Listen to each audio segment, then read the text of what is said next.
Hello there lovely people and welcome to another EU4 video by Chili Rum, the man himself, in which we will be telling you how to get the first come first serve achievement. For which you have to start out as a Western technology custom nation in North America or South America with no more than 200 points, united to continents, which sounds good, but what exactly does that mean? Well, don't be a dumbass like me.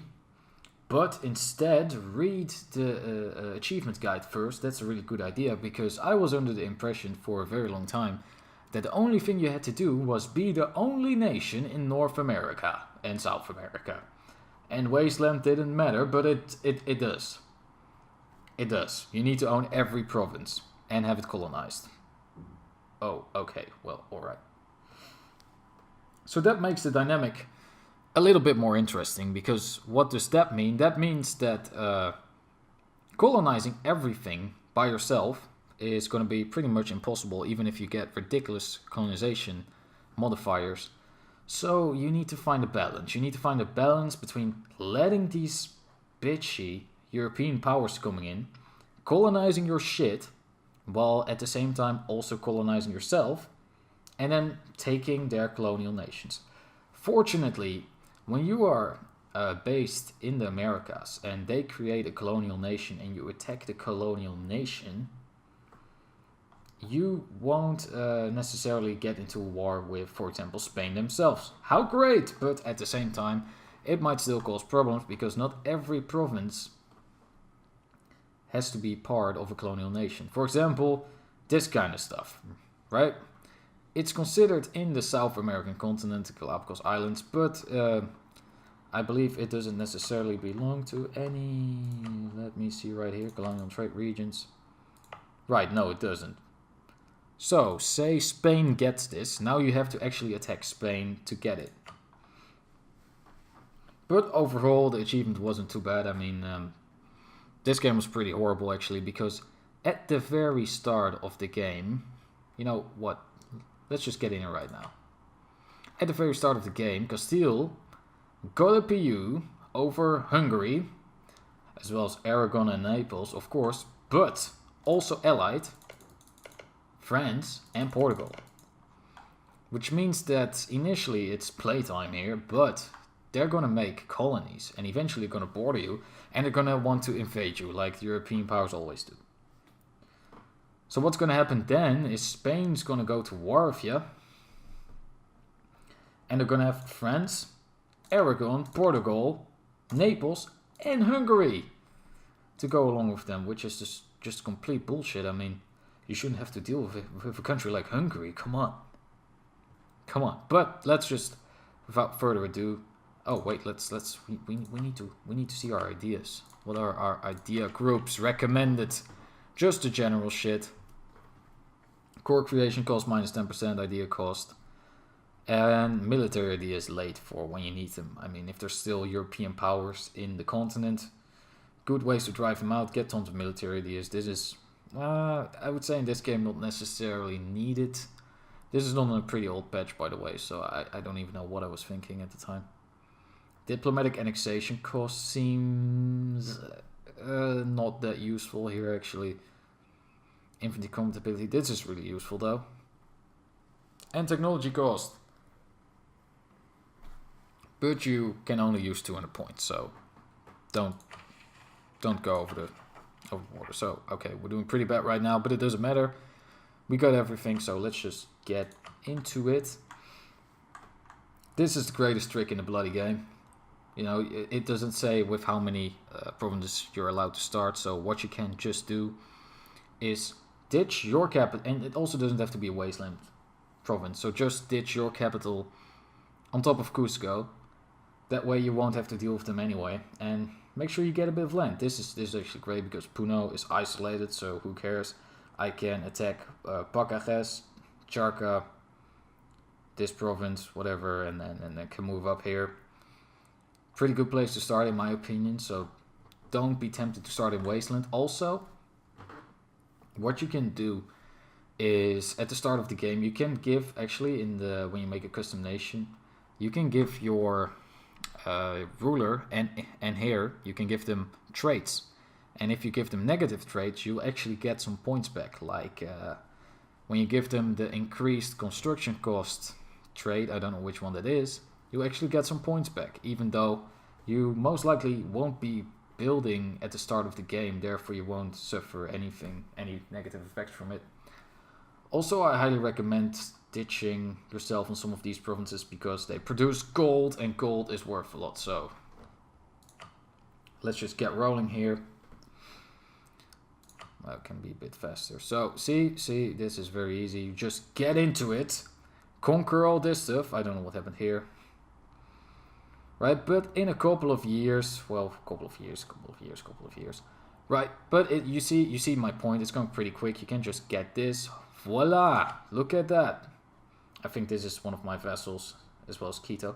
So, after you've just destroyed this entire, how should I say it, line of nations between all the wasteland, conquered everything there's to conquer, basically an alternate version of the Inca timeline, you also want to get this population center in Mexico. So what do? Get at it. You colonize one of these provinces right next to it, create core claim, blah blah blah blah blah. Then you just take all their land, rinse and repeat. You can wait out. Oh yeah, you can also create a colony there. Ta-da, ta-da, ta-da, ta-da, ta-da, ta-da. Well, here we go. Taro's gone. Good boy, we got everything. Now we've got serious problems incoming. Spain is here, France is here, Portugal is here. Look at that. Also, these islands, I've got something here. Portugal, England. We're not happy with this, but we're gonna have to allow it. Also, at this point I was doing so well, I thought I have to push my advantage, so I decided to get into Africa. A Povlitia can into Africa. Was it a good idea in hindsight? Who bloody knows? I would say so. I mean, it does give you a lot of extra development, and especially here, it's quite easy to conquer Timbuktu and stuff. That's just a lot of development. I think at the end of the game, it still was my highest development state, actually.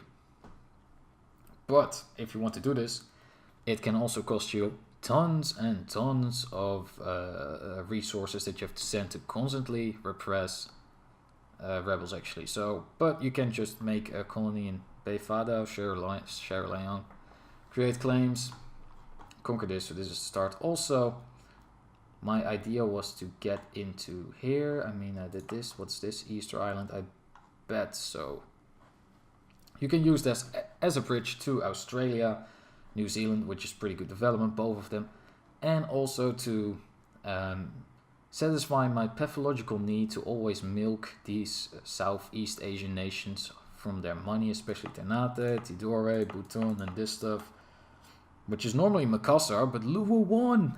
Luwu won! They start out as the underdog and they won. How crazy. Also, Manila is usually pretty great development, so. But let's not digress and keep going for a little bit. La-di-la-di-la. Let's see what's happening. Oh, CO1. Here we have it. Colonial Nations. CO3. Meanwhile, I'm pushing my advantage in Africa. I'm late though. I'm not very quick. Ay, ay, ay. French Colombia. This is getting real close, real personal. I've managed to establish a land bridge, but I mean, obviously, you don't want to spend too much attention doing this. I mean, it's pretty fucked if one of them gets in between, because if, for example, England decides to get Honduras, which they did in real life, so there's a real possibility, they're probably not going to establish a colonial nation, so then you'll have to attack England. Actually, might even have to, no, you probably don't have to invade the actual country. Wait, what? Look at this. England's already united, except for Whoa. Not really, because Denmark decided to fuck Scotland over. Also, look at this Brandenburg. Wow. I must say I am impressed. What's this? Stade, Bremen, Hamburg. That's high development. Got all of this. I've never even been able to do that. France, of course, doing pretty well, yeah. Allied with Spain, allied with Portugal. Allied with Hungary. I mean, PU over Hungary. Little shits. Anyway, we're pretty close to getting to Timbuktu now. Everything's going all right. Also decided to start creating a bit here. Oh, this CO1 and CO3 bug is so annoying. Right. Oh, we missed it. We missed it. But France actually decided to attack me. And now they took this. Alta Gracia. So there you have it. This is what I'm talking about. This entire game you're going to be on the back foot. You know, they're just going to try to invade and keep taking land, keep taking your land, keep taking your land. And, you know, they almost seem more aggressive than usual. I mean, if you would border them in Europe, they probably don't think, oh no, France also has this. France took Mosquito. Fortunately, it became part of this. Portugal took this. Well, great. CO4. All my mortal enemies just lined up. CO1, CO2, CO3, CO4, CO5. And even the Dutch taking Puerto Rico. Well, good for you, anyway.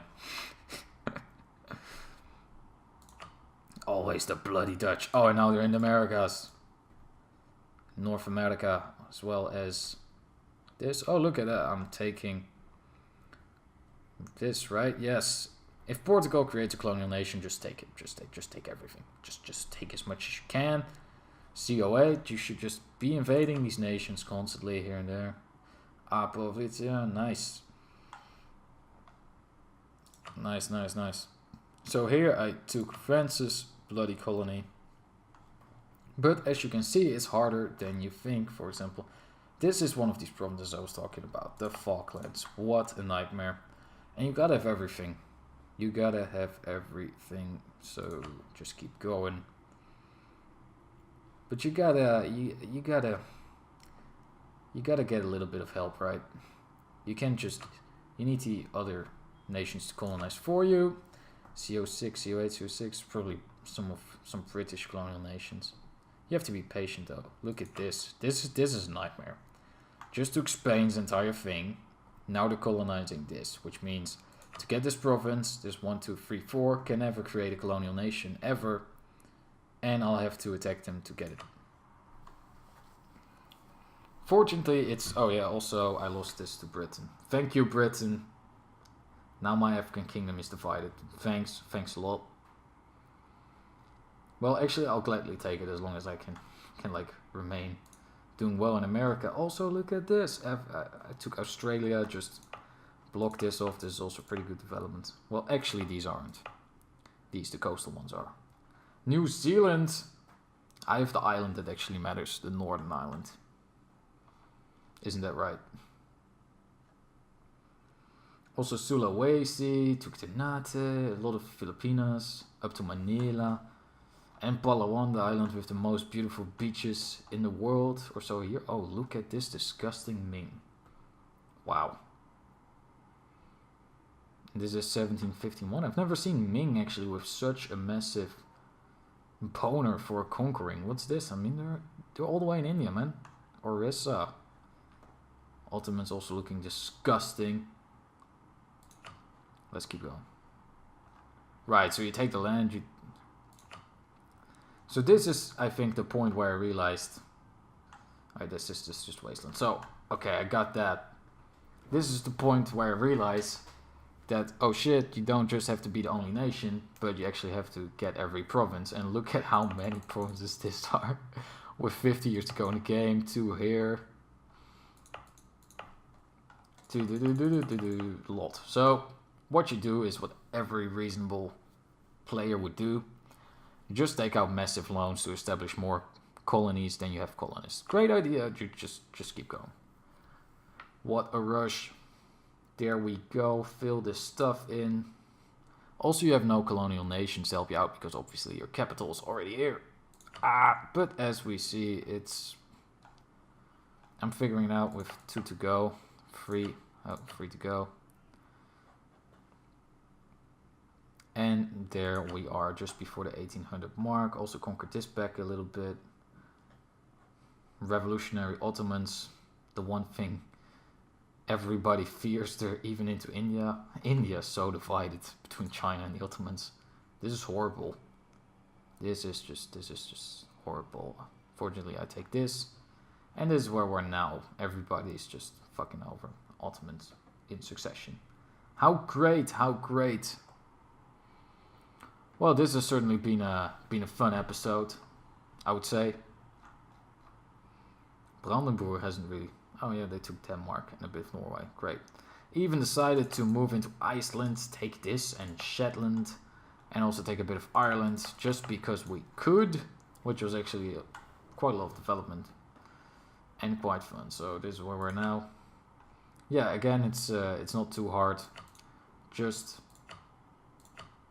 make sure to have an adequate balance between letting people invade and then not letting them establish too much power right here. It's also, if you make a claim on a province they have right here somewhere, you'll obviously get war score just for occupying that province. So really all you have to do is just keep them away from that province, which is hard, but not too hard, because they'll have to ship themselves in from Europe. Apart from the colonial nations, they have to look at this. Great Britain occupied by France completely. Oh, also look at how great the Netherlands is doing. So proud. Even though they didn't have this. Aachen, Aix-la-Chapelle, Liège. Oh well, nobody needs that anyway. We even have Luxembourg. So great, I'm so proud. Papal States. Spain integrated this like they just can. Crazy stuff is not even close. Come on. Come on. What you can also always do is try to get allies that don't like Spain, Portugal, and France. Or Britain. Easy as that. Get allies in Europe, just like the Ottomans. I don't believe the Ottomans wanted to ally me, but you can get Tunis, which might help out a little here. Also, if you just put a lot of armies here, what you can actually do is just walk into Portugal and Spain. How great. So, but France is here. I don't know, just build a lot of forts, which I apparently didn't do. Well, this has been a great episode, guys. Thanks you, and see you next time. Peace out.